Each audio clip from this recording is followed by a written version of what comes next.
চিনেমাৰ দৰে নহয় ৰিয়েল লাইফৰ কাহিনী। 30 ছেকেণ্ডৰ ৰিলছৰ দৰে নহয় লাভ ষ্টৰী।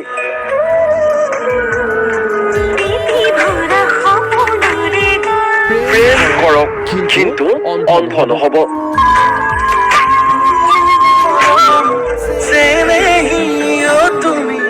হোমৰ গুৰিত বহি 7 জনম একেলগে থাকিম বুলি কৈ দিয়াটো সহজ, কিন্তু প্ৰতিশ্ৰুতি ৰক্ষা কৰাটো কিমান সহজ। কোনে জানে আপুনি যাৰ লগত বিয়া হৈছে সেই প্ৰিয়জনৰ হাততেই আপোনাৰ মৃত্যু লিখা আছে। ঋষিকেশক নিজৰ জীৱনৰ আটাইতকৈ ডাঙৰ উপহাৰ বুলি ভবাটো পংখীৰো ভুল হ'ল। প্ৰিয়জনৰ হাততেই কৰুণ মৃত্যুক সাৱটি ল'লে নিতাই পুখুৰী পংখী সন্দিকৈয়ে। পংখীক ভালদৰে ৰাখিম বুলি কৈ বিয়া পাতি মাৰি পেলালে শিক্ষক নীতিকেশ দাসে। জনপ্ৰিয় কণ্ঠশিল্পী নীল আকাশৰ ঘনিষ্ঠ বুলি জনাজাত পাখণ্ডৰূপী নীতিকেশৰ হাতত প্ৰাণ গ'ল পংখী সন্দিকৈ। প্ৰেম, বিবাহ, পৰকীয়া প্ৰেম আৰু পৰিকল্পিত হত্যাকাণ্ড। পংখী সন্দিকৈৰ হত্যাকাণ্ডই জোকাৰি গ'ল সমগ্ৰ ৰাজ্য।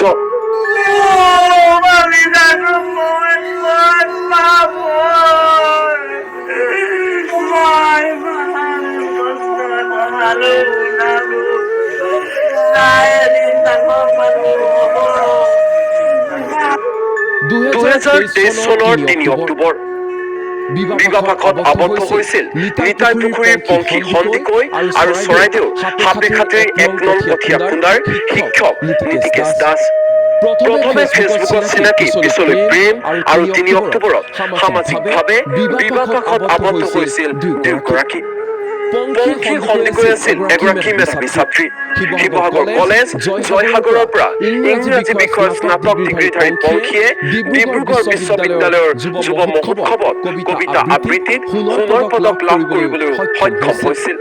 তদুপৰি পংখী আছিল শিৱসাগৰ কলেজৰ ছাত্ৰ একতা সভাৰ প্ৰাক্তন সহকাৰী সাধাৰণ সম্পাদিকা।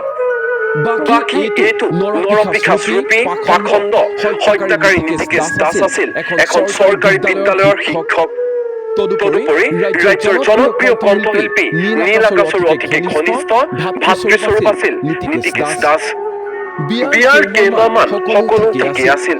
বিয়াৰ পূৰ্বে ভাল পোৱাৰ সময়বোৰ আবদ্ধ কৰি এটি বিশেষ ভিডিঅ' শ্বেয়াৰ কৰি পংখীয়ে লিখিছিল এনেধৰণে: সপোন যেন লগা কথাবোৰ এতিয়া দি থক, নজনাকৈ নুবুজাকৈ বুকুত গুপুতে পোখা মেলা ভাল পোৱাৰ অস্থায়ী ঠিকনাটো এতিয়া আজীৱন আপোনাৰ নামৰ। তদুপৰি নীতিকেশৰ জন্মদিনৰ কেইখনমান ফটো শ্বেয়াৰ কৰি পংখীয়ে পোষ্ট কৰিছিল এনেধৰণে: উপজা দিনৰ অলেখ অযুত শুভকামনা আপোনালৈ, জীৱনৰ আটাইতকৈ ডাঙৰ উপহাৰ আপুনি।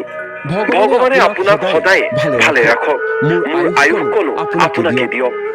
ভাল পোৱাবোৰ এনেকৈ থাকক চিৰদিন, আপোনাৰ সাহস হৈ থকাৰ কথা দিলো আজীৱন। কিন্তু লাহে লাহে যেন ফাট মেলিবলৈ ধৰে নীতিকেশ আৰু পংখীৰ সাংসাৰিক জীৱন। সময় যিমানেই বাগৰিল সিমানেই নীতিকেশৰ আচল চৰিত্ৰ পোহৰলৈ আহিল। অভিযোগ অনুসৰি বহু যুৱতীৰ সৈতে অবৈধ সম্পৰ্ক, পৰকীয়া প্ৰেম আছিল এইটো লম্পট হত্যাকাৰী নীতিকেশ দাসৰ। বহুবাৰ আন যুৱতীয়ে নীতিকেশে মেছেজ কৰি থকা অৱস্থাত ধৰা পেলাইছিল পংখীয়ে, যাক লৈ নেকি প্ৰায়ে কাজিয়া হৈছিল পংখী আৰু নীতিকেশৰ মাজত। এই কথা আনকি পংখীয়ে নিজৰ মাতৃকো কৈছিল, কিন্তু অৱশেষত আহিল সেই অভিশপ্ত নিশা। যোৱা 3 মে'ত চৰম সীমা পাৰ কৰিলে পংখী নীতিকেশৰ কাজিয়াই। মৰিয়াই পংখীক মাৰি পেলালে নীতিকেশে। পংখীৰ মুখমণ্ডলত আঘাতৰ চিন, তেজৰ চেকুৰা। হত্যাকাণ্ড সংঘটিত কৰি পংখীৰ মৃত্যুক আত্মহত্যাৰ ৰূপ দিয়াৰ চেষ্টা কৰিছিল নীতিকেশে। কিন্তু নিজে ৰচা জালত নিজে ফচিল নীতিকেশ।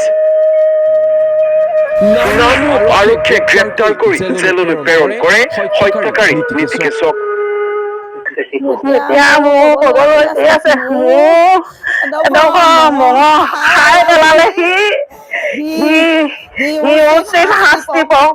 মোৰ বুকু জুই কৰা তাৰ মাক বাপেকে মোক, তাৰ মাক বাপেকো সেই চিধাগুৰিৰ পৰা তলত, তাৰ মাক বাপেকো বুকুত সি মোৰ ছোৱালীজনীক যেনেকৈ কৰিলে সিও শেষ হওক। তাৰ কাৰণে উচিত শাস্তি দিয়ক। সি ছোৱালীজনীক ইমান মাৰিছে, মই চাবলৈ গৈছো, এইবোৰ কোলা আঙুলিকেইটা বহি আছে, এইভাগে তেজ বৈ আছে, এইভাগে দাঁত ভগা, এইবোৰ কোলা। তাই কেতিয়াও নিজে তেনেকুৱা নাই কৰা, কেতিয়াও নাই কৰা। তাই কিমান নিষ্ঠুৰকে সি মাৰি পেলালে, ইমান নিষ্ঠুৰকে সি মাৰি পেলালে মোৰ। তাৰ বেলেগ ছোৱালীৰ লগত সম্পৰ্ক আছে। এদিন মোক জনাইছিলে, মই কৈছো তই দেখিছিলি নি? প্ৰথম দিনা তাই দেখা নাই, কিন্তু মোবাইল চুবলৈ নিদিয়ে, মোবাইলটো লুকুৱাই থয়, তেনেকে কৈছিলে। মই সন্দেহ কৰি পেলাই কাজিয়া নকৰিবি বুলি ক'লো। তাৰ পাছত ভাল, এই কেইদিনমানৰ পাছত মোক আকৌ কৈছিলে, মা মই আজি এনেকে কাজিয়া কৰিছো, লগৰ ছোৱালীজনীৰ ওচৰত আছো, মই আজি মেছেজ খিনি দেখিছো, বেয়া বেয়া মেছেজ কোনোবা ছোৱালীলৈ লিখিছে, মই পঢ়িছো, আৰু মেছেজ খিনি তাই মোবাইলত স্ক্ৰীনশ্বট মাৰি থৈছো বুলি কৈছে। মোক কিন্তু তাই দেখাবলৈ সুবিধা নাপালে। আৰু সেইদিনৰ পৰা মোক আকৌ কালি পোৱা নাই, লাগি আছো বুলি। তাই খালি কৈছিলে মই ঘৰত যাই দীঘলীয়াকে থাকিম এবাৰ দেই, এবাৰো থাকিবলৈ দীঘলীয়াকে পোৱা নাই। তাৰপৰা সিদিনা আহিব, পিছত হলে নহয় ই বেলেগ গাড়ীতো যাব নালাগে কৈছে, নিজে থবলৈ তাৰ ডিউটি হ'ব নাই, ইলেকশ্যনৰ দিনাই সি ভোট দি পিনাই মোক লৈ যাব। হ'ব তহঁতৰ সুবিধা, এনেকে আহিলে দুৰাতি থাকিলে যদিও সি এনি টাইম তাইৰ লগত থাকে। পাকঘৰলৈ গলেও যাব, ঘৰৰ ভিতৰত থাকিলেও যাব, সি ওলাই নাযায়, তাইকো অকনো এৰি নিদিয়ে। এনেকে ইমান বেছি কথা কবলৈ নাপালে তাই, খালি এটাই কথা,